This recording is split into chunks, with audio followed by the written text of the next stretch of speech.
Hello everyone, and welcome to a different style of review, as this is a used set. Now I have cleaned it up for the purposes of this review. It might be a little bit dusty, but regardless, this is going to be the Imperial V-Wing here. Now, if you're trying to buy this new in box, you are going to be looking at a price tag of around $100, which is quite a steep look for a set that isn't that large. Coming in with two minifigures, I only have the pilot over here, but the astromech droid has its head over there, as the body was not included in the model that I purchased. Also, there are a few changes here, as I do have some extra black cheese slopes on the wings, and also those fins up there do have a slight change, as the sticker that would normally create the transition was a bit damaged, so I did not want to use that, and instead made a custom little modification for it. Regardless, this is a nice little set, which I'd like to cover for you all today. And maybe if you're interested, you can pick this up. I did pick mine up for $20, so you're looking at a range of $20, roughly, depending on the state of it, to about $100 for a sealed. So there is quite a large price gap between those two. But if you are interested in the Imperial V-Wing, as it has recently reappeared in the Bad Batch a while ago, you might want to pick this up. Now, unfortunately, I only have one of the minifigures here, but that is the clone pilot, which is very important. The reason I say it's a clone pilot is because this is from the transition period from the Republic to the Empire, so it does make sense that this is a bit of a different design than you might accept from a typical Imperial pilot. Now, the downside is that there's no arm or leg printing, which is a bit unfortunate. However, it does have a unique torso, which is very nice. It does have an oxygen apparatus, as you might expect for a pilot. However, it is separated in a more Darth Vader style, where it has buttons on it.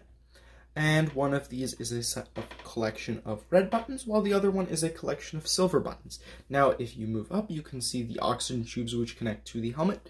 Now, the helmet does have some slots where you'd expect these tubes to connect to. It does have a bit of a slit there, going on up a bit, where you can see the head print, which does have those silver beady eyes. Now, the helmet itself does have a large stripe that goes down, with to either side having some Imperial logos.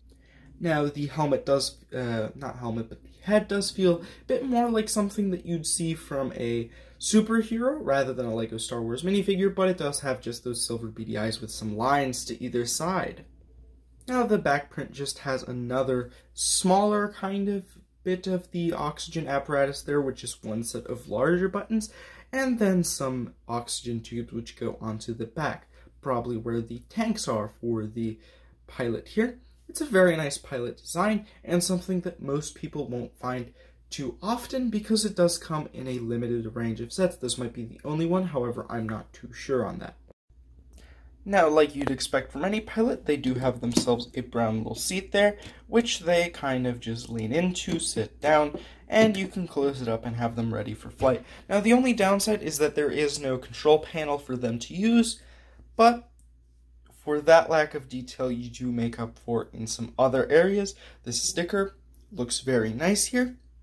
Fortunately, it is not one of the damaged stickers, so it does help to add a very nice touch here and add some extra color into the black there, because if it was just black, it would kind of just not look as good. But this sticker does add a lot, even though some people don't really like stickers. Now, if we move on up a bit, we can kind of find the astromech droid here, which does look very good. Now, it is only the head of the astromech, however, that's realistically all you need for this set, because that's how much of the astromech can actually fit. Now, the head does have a large stripe there, going all the way around, and it has the physical buttons that you'd expect it to have next to this Imperial logo right there, so that you can not mistake this for anything but Imperial. Now, I did change out the sticker, which would normally have a transition between the black and the light gray. However, I did use this curved tile, if it would stop moving, an elbow piece, and then also a tile to kind of flesh out that transition. Now, on the back, it does have these lime green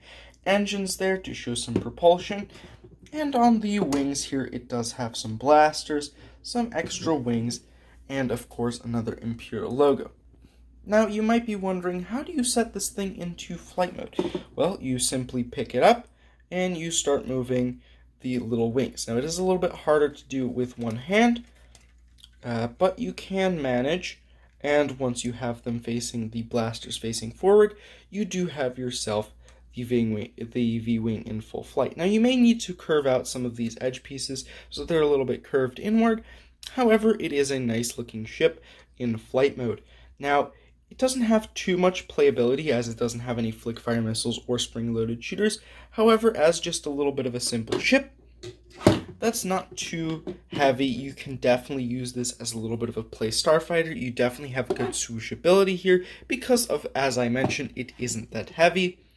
And although you don't really have any real action blasters on this, it does look great for both display because, well, it is pretty sleek and doesn't have too much kind of detracting elements where it looks realistically ugly, like it has some flick fire missiles over at the top. So it works for both display and play. Now, this was a little bit of an odd video, but I do hope you enjoyed it in the end. So I hope to see you next time. Bye.